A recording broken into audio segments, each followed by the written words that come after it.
Weeds. I got them. This is a newly seeded down perennial forage field. We've battled some weed pressure out here, grown a couple different crops over the last number of years to try and combat some weed pressure. Last year we took a full season cover crop off with the perennials that were underseeded in a silage crop. But what we were left with here is a really good catch of perennials, but just the drier than normal conditions this spring, which allowed for more sunlight capturing ability for these unwanted weed species. So Connor, what are you going to do to get rid of these weeds? Are you going to mow it? Can you spray it? Are you going to graze it?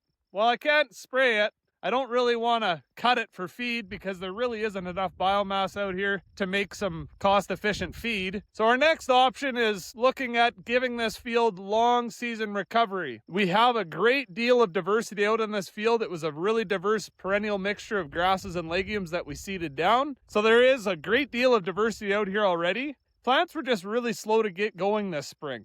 So the thought process that we're going to do is leave this field this entire summer, not graze it, not hay it, allow these species to hit their maximum maturity, and then we'll look to graze this crop either this fall after a killing frost or next spring in a stockpiled setting. So we might look to do this practice for a year or two until we move this pasture into a green season grazing method. And it's just solely to try and reduce the amount of weed pressure, thicken up this stand, and put it in a good spot for moving forward.